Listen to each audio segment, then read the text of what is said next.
Please welcome to the stage our panel on protecting tribal homelands in an era of climate change.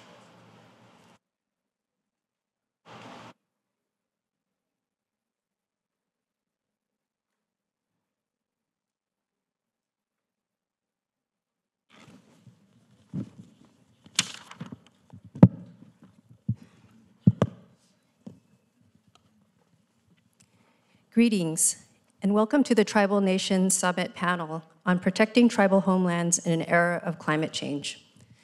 My name is Wahleah Johns. I'm the Director of Office of Indian Energy Policy and Programs at Department of Energy. My clans are Salt, born for the Red Bottom people. My maternal grandparents are Mini Goats, and my paternal grandparents are Towering House people. I'm from northeastern Arizona, and I'm really honored to be moderating this panel today. This panel will highlight some of the major progress made under several of President Biden and the administration's initiatives to protect tribal homelands and the environment. Some of those initiatives that we'll discuss today are the President's Tribal Homelands Initiative, his executive order on revitalizing our nation's commitment to environmental justice for all, his presidential memorandum on restoring healthy and abundant salmon, steelhead, and other native fish populations in the Columbia River Basin, national monument designations, and co-stewardship agreements. Additionally, we will highlight the importance of co-stewardship and Indigenous knowledge, specifically through DOE's policy and programs, as well as the Office of Science, Technology Policy and Center of Environmental Quality's Indigenous Knowledge Guidance Memo. We also want to announce and learn more about the Hanford National Monument Sacred Sites MOU. Never has there been a time like now when the federal government and tribes have come together to overcome the crisis of our lifetime, climate change. And I'm not sure if any of you know, but 80% of the biodiversity globally is on Indigenous or near Indigenous homelands. In today's panel, we'll hear from esteemed tribal and federal leaders and experts, and then make some time for audience questions and answers.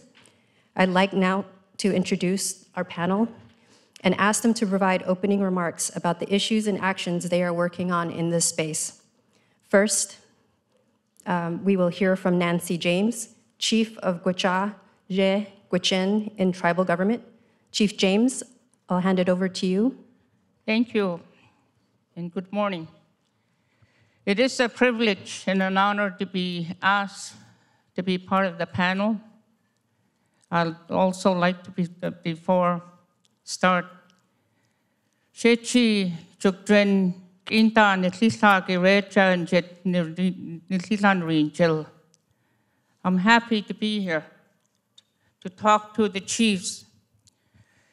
I honor every chief being a chief, because I know what it takes to be a chief before we say anything.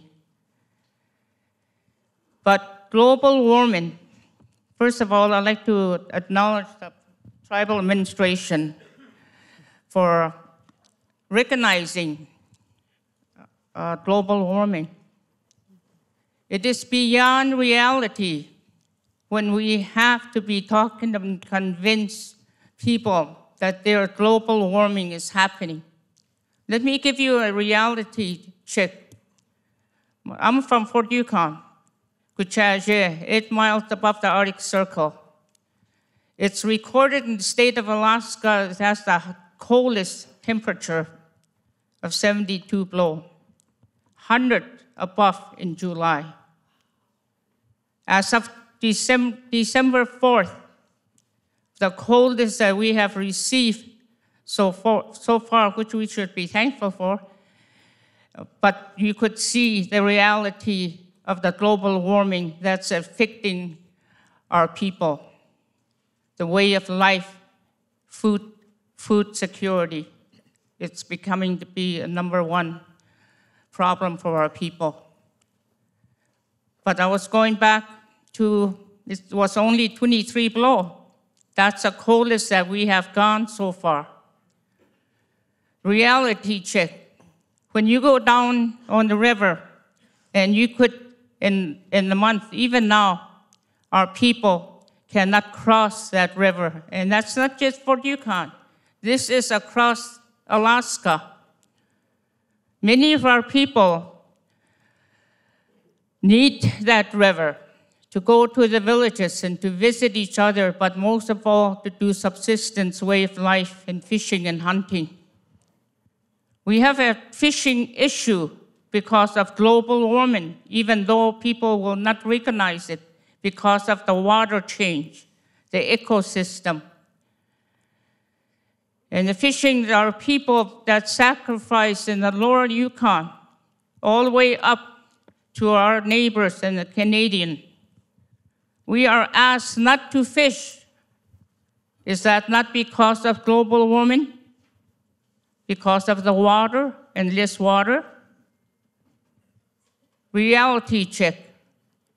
When you see in the month of November 20th, bears walking, looking for a den when they should be in their den in October. Reality check. When we have the largest waterfall in the Yukon Flats that's recognized by the National Fish and Wildlife, and you see different birds, robins. Now, reality check.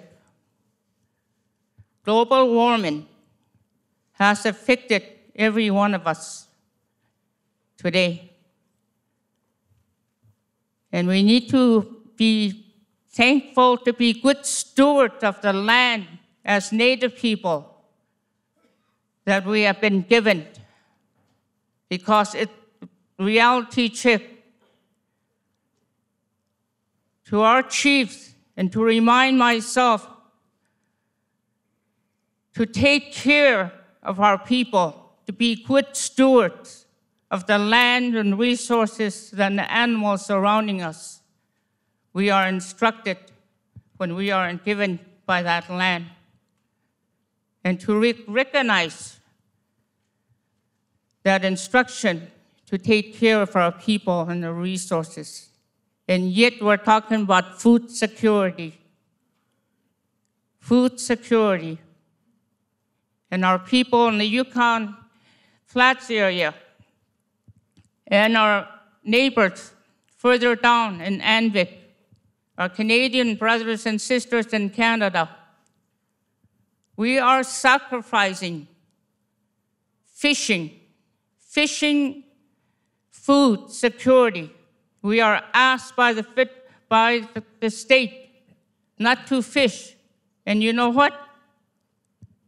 Being who we are as Native people, we acknowledge hoping. And we gave up fishing, and we're going into the 4th year. Reality check. Is that global warming because of the water resources? The question is, how long could my people sacrifice not fishing while you see others in the commercial fishing in the ocean, and our neighbors fishing? And here again, as Native people, we are asked to sacrifice. And as usual, we honor because we care for other people. And so global warming is affecting, and I acknowledge the tribal administration, the Obama administration, for acknowledging that, because it has to come from the higher ups. But our president has acknowledged this and set aside a lot of funds to do that. And we need to help our tribes. We need to help each other to put in for these tribes so we could exercise 93-638 to be able to govern and make decisions for ourselves with these resources. And I also like to recognize the department for recognizing in Wahleah and Gwich'aa tribal. Okay, the question is, here's $5 million. You have an erosion problem. show me what you're going to do with it. And that's a question when we are asked to be governed ourselves, let the community, let the leaders make their own decisions to govern themselves in the community. And so that opportunity has opened up. Thank you, Chief James. And take advantage of it. Thank you. Thank you.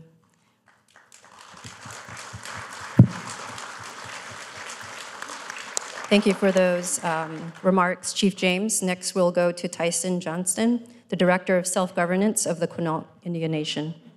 Gwich'in, on behalf of the Quinault Indian Nation, I'm honored to be in front of you, our esteemed tribal leaders and colleagues. My name is Tyson Johnston. I'm the Self-Governance Executive Director for the Quinault Indian Nation. We're a tribe that's located in Northwest Washington State, and we're a party to the Treaty of Olympia of 1856. I really appreciate Chief James' remarks and really want to echo everything that she raised. I'm here in particular because I'm a member of the Quinault Indian Nation's Community-Driven Relocation Program Task Force that's charged with implementing the relocation of our villages, implementation of our master planning efforts, and adapting our climate change adaptation strategy into an operational framework. We also are working together to marshal public and private resources to get across the finish line. These are very capital-intensive needs that we have to work through to make meaningful adjustments to climate change and how it's impacting our communities. My community is on the Pacific Coast in particular. We are vulnerable to sea level rise and are seeing things happen in our area that have never happened in elders' lifetimes. And so having climate adaptation to protect our communities and give our future generations an opportunity to not only live but thrive is a key component of our work. So I'll turn back over to you, but thank you for this opportunity.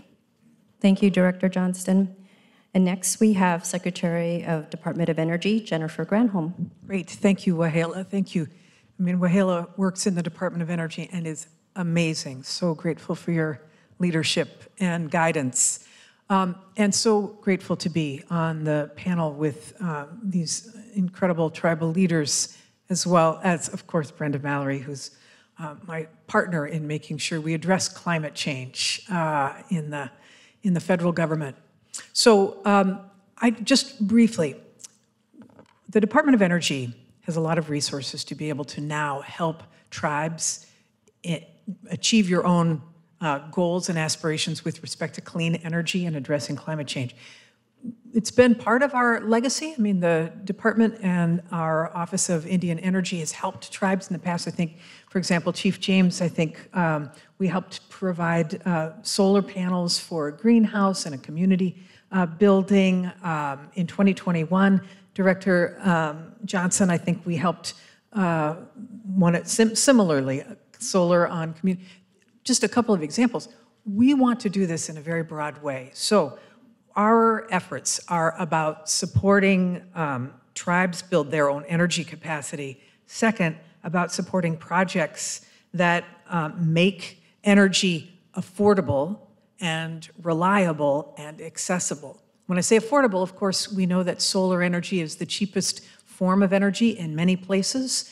And collectively with the efforts that I know we have worked on, we've been able to help tribal members save on their energy bills, millions and millions of dollars. But now it's also a lot about accessibility. So there are a lot of tribes who are now connected for the first time to the grid and have asked for that help. Similarly, making it reliable, a lot of tribes have asked for help with respect to microgrids and creating that resilience and redundancy when the lights go out.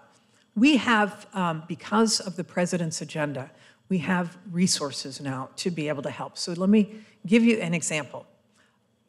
Tribes now have access to hundreds of millions of dollars in grid upgrades, in rebates for energy efficient appliances. I mean, hundreds of millions of dollars are available. And our loan programs office also got a significant boost in our tribal loan guarantee program. And for the first time, tribes are now, we heard the difficulty of accessing that. And so we made sure that it's easier by not requiring a commercial bank be a loan guarantor. we want to make sure that we are hearing and adjusting our programs to be able to be accessible to you. Just finally, what really makes these programs successful, though, of course, is the making sure we are at the table with you, nation to nation, and making sure we're listening. And so strengthening these tribal relationships and partnerships has got to be key. And in that vein, I want to just put two things on your calendar. For those of you who are interested, first, next Monday on December 11th, my Deputy Secretary, Turk, he's going to be holding another consultation session for DOE's Order on Policy and Tribal Consultation. Some of you may remember at the beginning of the administration, we held our first consultation on this, and now we've taken your feedback and then want to feed that back to you. In other words, share our proposed revisions with you. And then second, on February 27th and 28th, DOE is going to hold our next Tribal Clean Energy Summit, where we'll talk together more about how we can continue to break down barriers and make these funding opportunities and technical assistance available to those who would like it. And I want to thank Chairman Mark Macaro of the Pechanga Band of Indians for hosting that. Registration for that is open now at energy.gov/Indian Energy. So with that, I'll turn it back to Wahleah. Thank you, Secretary Granholm. And now we want to hear from Chair of the Council of Environmental Quality, Brenda Mallory. Thank you so much. It's such an honor to be here and to be on this panel in particular. And I love the fact that we started off by grounding the discussion in the impacts that people are actually seeing on the ground, that we are here to try to talk about how we can address, and to have the Secretary, of course, pick up with a theme that you'll hear come through my remarks, which is about the importance of partnership and working with you and listening and acting on the things that we hear. So I'm going to basically take my few minutes to just talk a little bit about some of the work that's already gone on. That's an effort to kind of bring together all of the themes that I think this administration has reflected from day one, which is a recognition that it is important for us to improve, to do better in our nation-to-nation relationship, to recognize the importance of that, the sovereignty of the nations, to act on the treaty rights, to act on other rights that are important in the tribal and indigenous world, and to make sure that we are creating the opportunities for hearing, listening, and moving forward. And so I think a number of examples of work that's gone on, that the President and the Vice President have really led on, really show how we're trying to do that. And with climate change being so critical to what we're all dealing with and impacting tribal nations more significantly and first, it's really important that we kind of pull ourselves together to actually act in partnership. So a couple of things that I just wanted to touch on. First of all, just acknowledging that this is a president and an administration that is undertaking the most ambitious climate and conservation agenda in history. And that is not just because we like to do those things. That is a recognition that we are in a situation in which we have to act now. We have to act to address climate, and conservation and environmental justice and equity are very much a part of that. And I think that's a theme that I think we see in our work overall in working with tribes. And doing that requires really taking different approaches, as the Secretary was talking about. We have historic funding, thanks to this president, in order to work on issues that are important for these challenges. But we know that business as usual will not make those funds reach the communities that need them most. And so very much trying to kind of restructure how we approach things so that we are able to address those crises. I want to start with an action that the president took several months ago, which I think kind of crystallizes a number of different themes. And that was his designation of the Ba Nuwajo Iktak Kukbini ancestral footprints of the Grand Canyon National Monument. Yes, worth a clap. And I will say, as someone who had the honor to stand behind the president and the tribal leaders who were there, just being able to recognize the significance of an action like that, both in terms of listening to tribal communities that had been working for decades to try to lift up this area and to have this type of designation occur, recognizing that the effort that folks had put into it, and that we and this administration heard that. And then to hear the president on the stage acknowledge how it was a significant action, because we know that the Grand Canyon existed because of the removal of Native peoples from that land, and that this was a small way or a step towards recognizing that injustice and moving forward. And the Grand Canyon is a phenomenal example, not only for the sacred value that it holds for the Native peoples, but also as we think about climate change and we think about our biodiversity crisis, it's an important step in that direction. As we think about what it means to honor the history of folks who have not gotten attention in the past, it's a great example of that. And on our just overall issues relating to conservation. So I think that's a great one to just start off with. And I will say one other thing that really touched me during that designation was that the president was introduced by Maya Talusi Little, who is a Native teenager whose mother is on the White House Environmental Justice Advisory Council, and who I am grateful for her participation. But she reflected on what it meant to kind of see something that she had grown up learning about being an importance in her history and her culture, and to be able to stand there as a representative of the next generation as we moved and turned the corner in history. That was just very both striking and touching, and I think is a moment that I think we want to look to for how do we combine all of those themes that I just described in one place. We've also had similar energy when we designated the Avikwame National Monument, which the president did before that. And again, another place where there was a real tribal push for this designation over many, many years, and is very important and representative for Native peoples. And so another example of how we can act on what we hear and have it really serve these combined purposes. I think the administration, and we've already heard it, recognizes how important it is for us to come together to help in preserving the homelands that people are fighting so hard to protect, particularly as we face the climate crisis and in the ways in which it is impacting communities. And one of the sources of input that we use at the Council on Environmental Quality is the White House Environmental Justice Advisory Council, which is a body of experts across the country who have been focused on environmental justice, which includes tribal representatives and academics who are focused in tribal areas. And that is a source of input that we get information and recommendations on things we should do. And one of the things we set up with that group is a work group that is specifically focused on tribal issues and trying to address some of the major concerns that folks are addressing, and how we do it in ways that, again, that honor the culture and the tradition of folks. Another thing that I want to mention, just in terms of being central to pulling in and recognizing our work with tribes, is the Environmental Justice 40 Initiative.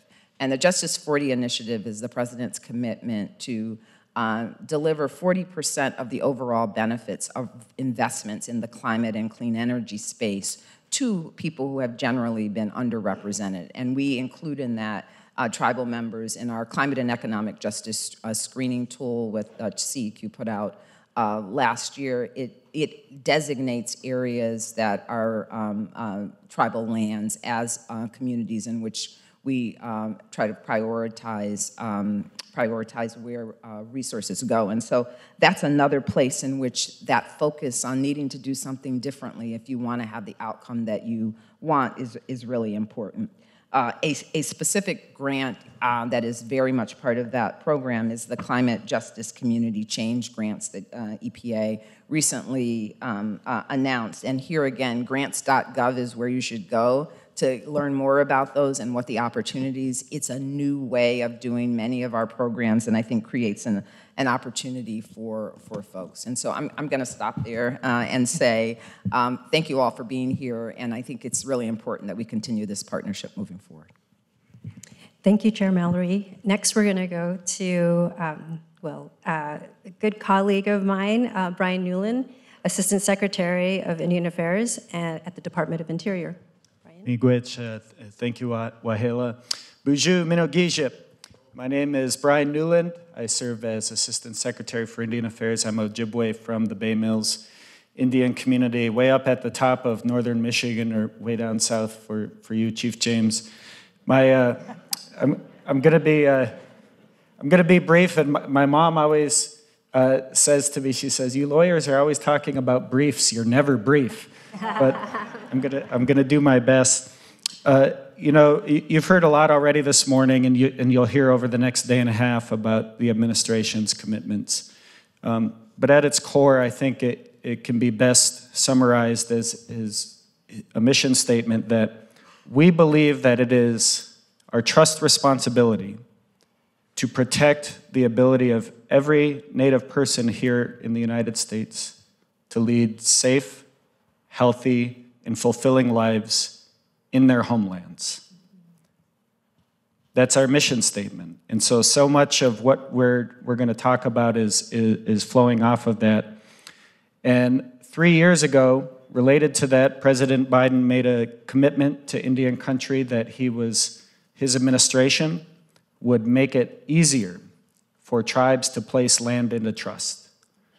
And for the first time since the Indian Reorganization Act was passed almost 100 years ago, this administration has completed rules to make that process easier and to fulfill President Biden's commitment to make the land into trust process easier, and we're really excited about those revised regulations.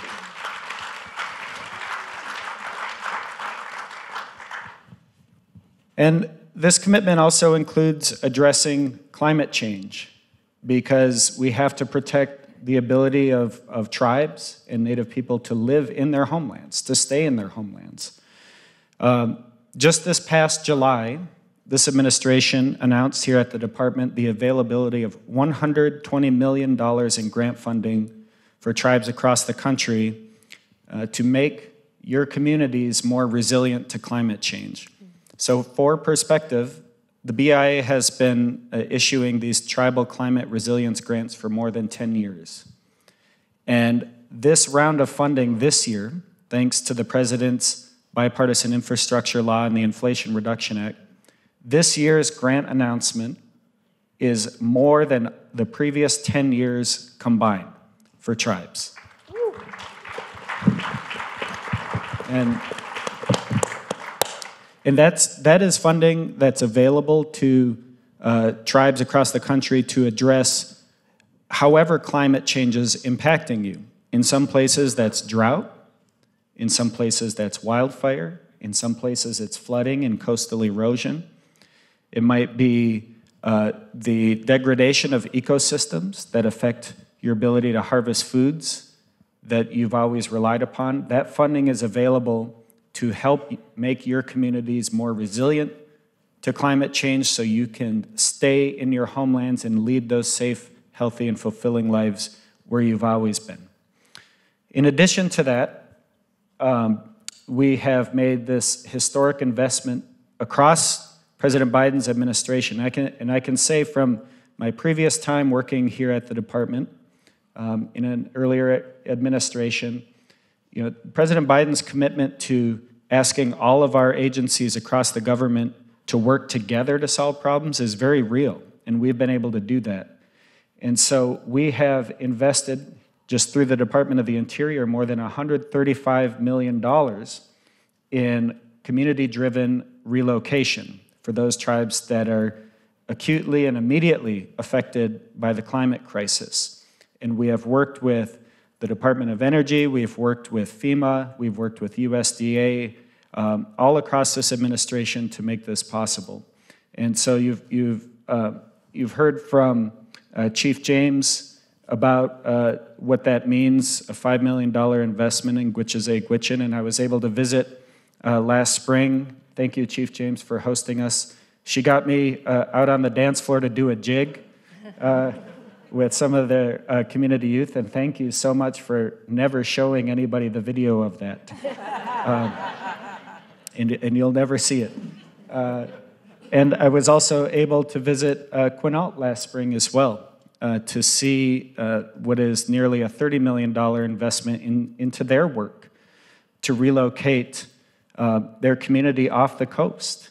And that also gives places like Quinault a chance to reimagine what their tribal communities look like going forward, and to build a community that reflects their values, that puts, I see you've put your elders and your youth at the center, the literal center of your new community, and done that in a way that promotes walkability, homes that are energy efficient, new clean drinking water, water lines, all these things. So not only are we making investments into tribal communities that, as you said, Chief James, you make the decisions about how to address these challenges with our support. It's a chance to build a new community going forward, in a community that isn't based on how how we used to be, and say, you're going to do it this way, to do it your way and reflective of your values. And so we're really proud of that work. We're proud of this partnership. And under this president, we're going to continue to put our money where our mouth is when it comes to doing things like addressing climate change and supporting tribes making these decisions about how to fulfill that mission. So I'll stop there. Miigwech, thank you so much. Thank you, Assistant Secretary Newland. Next, we'll go to our first question with Secretary Granholm. Question is, how has Department of Energy supported the President's prioritization of tribal co-stewardship? Thank you, Wahleah. And I think one of the most important, a recent example, I'll just say, of this, and Bryan, to your point about the President's leadership in making all of the agencies of the federal government together and aligned on preserving sacred spaces. We all signed an MOU inside of the federal government, as many of you know, in 2021, about making sure that we were of accord in interacting and in respecting and in communicating with tribes.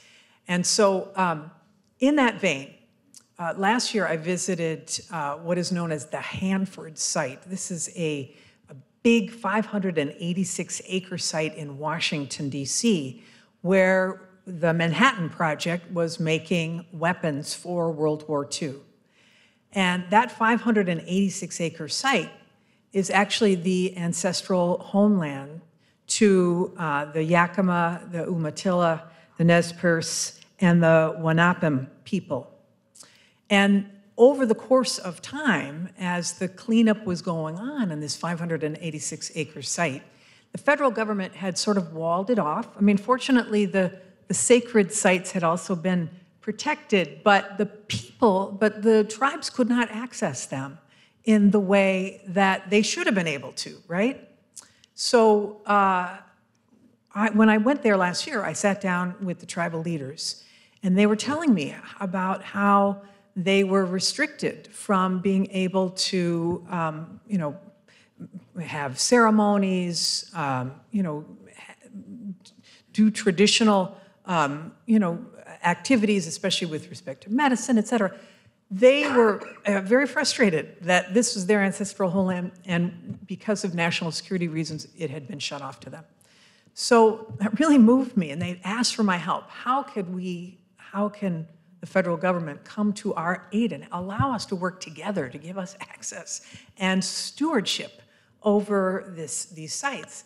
And so when I came back, I thought, this is exactly why we have this MOU among all of the agencies, is to be able to make sure we do this right, Now, one of the federal agencies that is part of that, of managing that area is Fish and Wildlife. And so came back, and I thank God we have Secretary Holland, who is very sensitive to all of this, and of course is leading this MOU, but came back and said, what can we do for this area? And so this week, Department of Interior, Department of Energy, and the tribes signed an MOU that will give them input and responsibility for managing these sites in a way that respects their ancestors, their heritage, their practices. I'm so excited about this because they had been asking for this for so long. And if it weren't for the leadership of this president, the leadership of Secretary Holland, this would not be happening. So it's one example of how this administration is really listening and acting to be respectful of of our tribal relationships and of Mother Earth. So, thank you. Thank you, Secretary Granholm. Our next question is for Assistant Secretary Newland. History has demonstrated that the more the federal government restores tribal homelands, the better it is for tribes and the environment. However, tribal homelands are also some of the most at risk as the impacts of warming climate, our planet. Could you comment on how Interior is thinking about and working on protecting homelands in conjunction with addressing climate change? Thank you, Wahleah. You know, in our Ojibwe language, we have this phrase, Minopamadzwin, which, we talk about, the literal translation is living a good life, but it embodies a lot more than that, about being in balance. And so many tribes have versions of that in your languages. And so that also includes living in and restoring the balance of the world around us and all of our relatives in the environment around us. And so you mentioned it in your opening remarks, Wahleah, about 80% of the biodiversity in the world is often stewarded by indigenous people. And that includes here on this continent. So when we're talking about addressing climate change, that throws everything out of balance. It throws everything out of whack in our ecosystems, in our homelands. And so by restoring lands to tribal ownership and tribal stewardship, that allows the people who have been stewarding those lands for millennia and maintaining that balance to resume and revitalize that work. And so just one example of something we're doing, relates to Secretary Holland's Keystone initiatives and under the President's Investing in America initiative, with making investments in bison restoration. I see President Starr comes out here from the Oglala Sioux Tribe, and others from the Plains know that when the bison were killed off, the Great Plains ecosystems were thrown out of balance and out of whack. And so by working with tribes to restore their lands and then also make these investments to restore bison on those lands, it brings those lands back to their natural state. It helps return balance to prairie grass, which can store carbon, and makes those ecosystems healthier. And so we've engaged in this partnership here at the Department of the Interior to put real money into that. So in addition to making the process of putting land into trust easier, in addition to restoring 3 million acres to tribal ownership by reducing fractionation, we're also now investing in the work that tribes will do to steward and manage those lands once they're back under tribal control. That's just one example. We don't have enough time to go over all the examples. Thank you, Assistant Secretary Newland. Next, I'm going to turn to Chief James and Director Johnston. This is a question for both of you. The Biden administration has sought to center tribal leader voices in federal policy development and implementation. Given that both of your tribes have experience, which you shared, the effects of climate change, can you comment on the administration's initiatives and how they've helped your tribe or your nation, and what more needs to be done?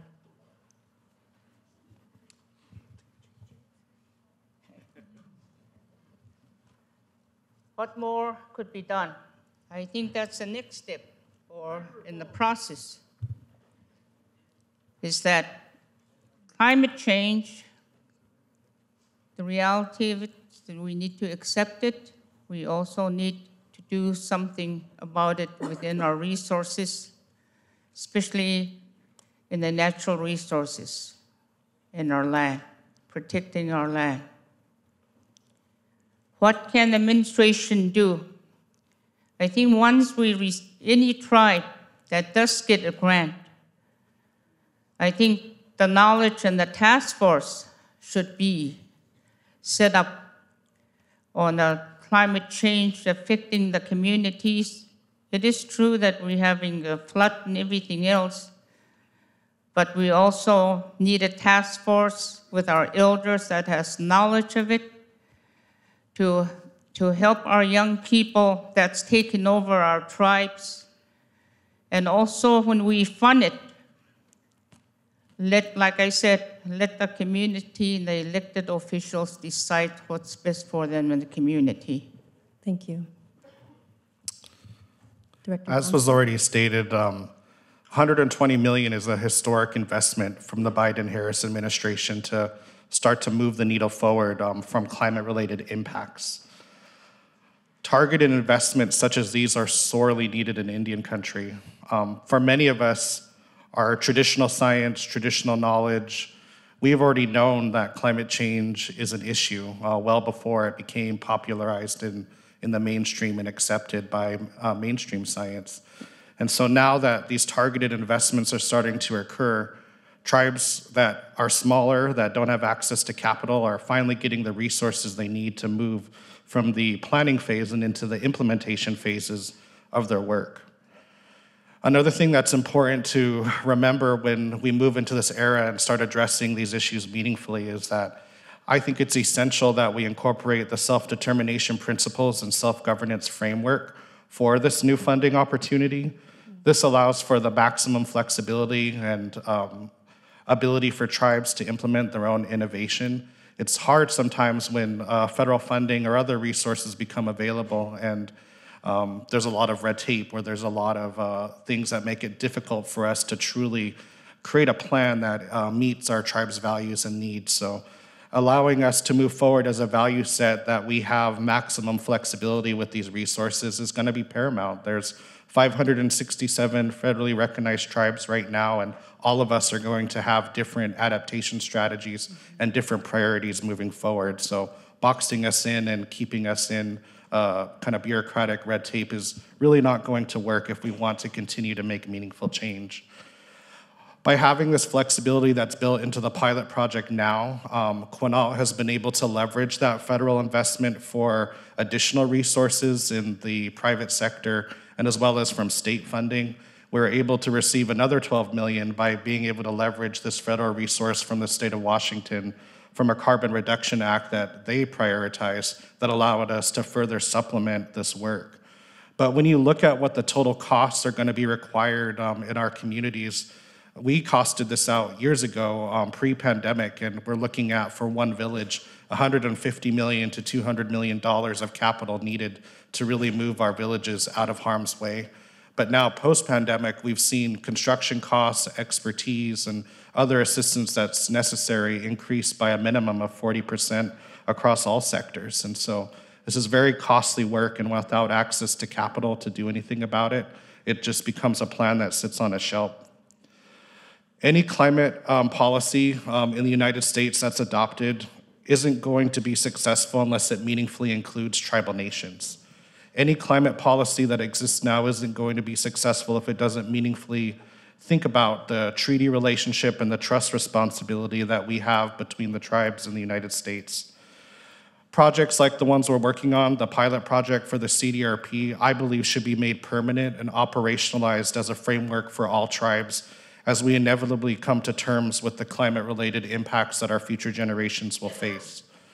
Centering tribal voices, our science, our innovations, maximizing legal flexibility, access to capital, and supporting public-private partnerships is paramount if we are going to co-create a just future not only for Indian people, but all people that we share this planet with. So, thank you. Thank you. Great. Next question, we're going to Chair Mallory. Could you comment more on how you center tribal nations in decision-making, such as the designation of Ba, Nu, Wajo, I, Ta, Vini as a national monument? And I apologize if I mispronounce that, the translation of that national monument at the Grand Canyon in Arizona.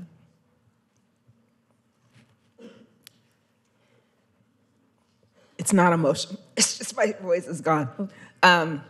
Yes, I mean, I think, and as I said at the top of my remarks, just recognizing that we have to respond to and listen to what our tribal partners are telling us about what's important as we move forward. And I think on the monuments front, we heard from lots of people, and that's not unusual, but we don't always follow up in the ways that I think are necessary and appropriate. And I think on that monument, there was just a lot to work with and a lot of partners who were together. But I think we're trying to integrate that same kind of, that same ethos in the way that we approach conservation in general. And you've heard some examples, but like the fact that, the ideas around co-management and co-stewardship and cooperative agreements are increasingly part of the way that we think about how we operate actions or operate some of the conservation measures in fish hatcheries and in the parks themselves.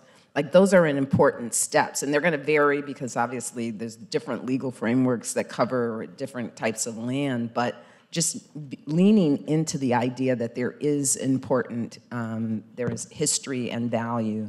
And like just as someone mentioned, just the whole idea of indigenous knowledge actually being lifted up in a really significant way. We did guidance, I think, either at the last tribal conference or the one before, but we realized that we really had to create a framework for the federal agencies to use in thinking about how to approach indigenous knowledge, to recognize that the indigenous knowledge belongs to the indigenous people. And so, but creating a way in which we can benefit from, obviously, I mean, the fact that your comment about the 80% of biodiversity, that is really significant. And just being able to be mindful of that, I think, has been really important. So all of these are tools that I think we are just trying to increasingly make part of business as usual instead of where we are now. Thank you. And a follow-up question to Assistant Secretary Newland. With the recognition of the Grand Canyon National Monument, this proclamation furthers the President and the administration's commitment to protecting spaces that are sacred to tribes. Could you comment on the importance of and how it fits into the administration's work protecting lands like the Sacred Sites MOU Best Practices Guide? Sure, thanks, Wahleah. And I was excited to learn just before we walked up here on the stage that Secretary Mayorkas has signed on to the Sacred Sites MOU, bringing that to 9 cabinet agencies. Yeah, that's a big deal because it allows us to hold each other accountable within the federal government and allows us to work from the same standards and same processes. But just generally on co-stewardship and co-management, and many sites for ceremonies, many sacred places are found on what are now called public lands, because those lands were taken through various means, and they're no longer in tribal ownership on paper. But that doesn't mean that there's not an interest. In a protected interest in protecting those places and accessing those places. And so, the co-stewardship initiatives, the Sacred Sites MOU allows us to support tribes in working toward that protection. And I'll say one last thing very briefly about co-stewardship. Sometimes people think about this as something that the government is doing for tribes. Co-stewardship is something that's given to tribes.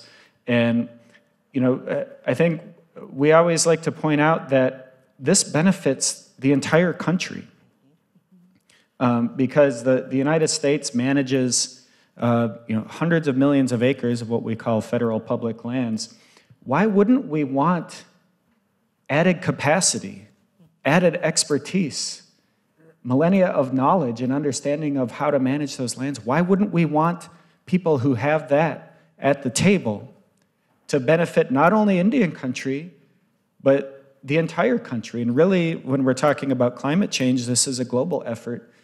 This co-stewardship brings your expertise, your knowledge, your understanding, your relationship to your homelands to the table for the benefit of all people in the world.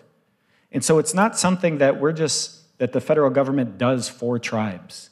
It's something that we're doing for everybody, because Indian country will play just an absolutely critical role in helping us solve climate change, helping us protect these places, and making them exist for future generations. So thank you, Wahleah. Thank you. We are going to turn it over to the audience questions and answers now. So I think we have Tony Dearman and Jonna Blackhair to help identify tribal leaders.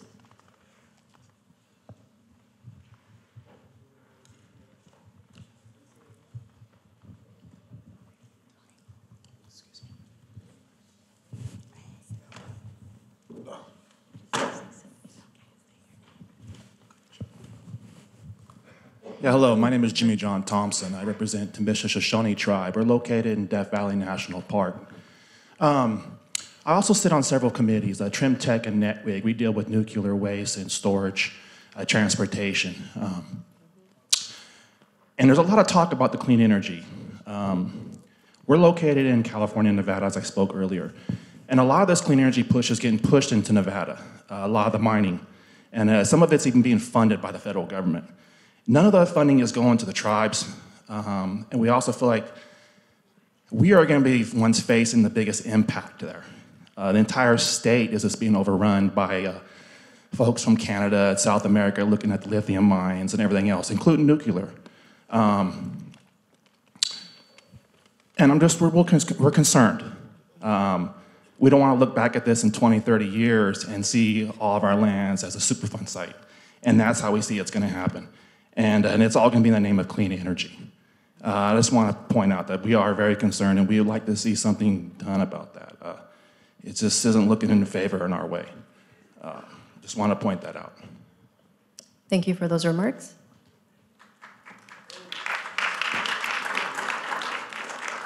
Next question. Good morning. My name is Cheryl Andrews Maltese, and I'm the chairwoman of the Wampanoag Tribe of Gay Head of Quinault on the island of Nope. Most people know it as Martha's Vineyard. Thank you for being here, and I appreciate the work that you're doing.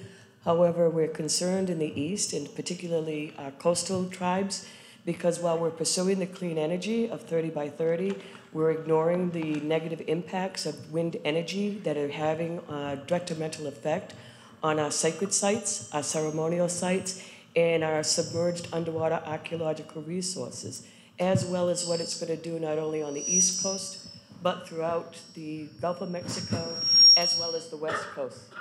Can you fix it? Thank you. So what we'd like to do is find out from Secretary of Energy, as well as others, what are you going to be able to do to help our tribes protect our resources, cultural, spiritual, and traditional, as well as working to get a better understanding of what these enormous wind turbines and their residual effects are going to have on our underserved and underrepresented communities upon which the backs of all of this industry is being placed. And we don't feel that it's fair to us, and it keeps getting omitted from an important factor of what the administration and Indian country's interests are. Thank you. So I appreciate this and the prior comment as well, because one of the ways that we are addressing this is that any project that is getting a grant from the Department of Energy must have a community benefits plan that includes, if it if it touches upon tribal lands, that it includes tribal interests being considered in this plan. The community benefits plan is our way of embedding an assurance that we are respecting lands, waters of tribes. What that plan does is we evaluate, we get way oversubscribed for all of these projects. Huge numbers of entities want to be able to access grant money, as you can imagine. But we are actually rating these projects. 20% of the evaluation is on the community benefits plan. If there's not a good community benefits plan, they're not going to get funded.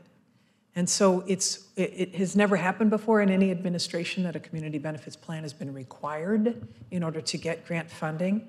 And obviously in tribal country that is involving the tribes, but in disadvantaged communities it's involving disadvantaged communities that have not been at the table. But the point is to get to the table those who are impacted.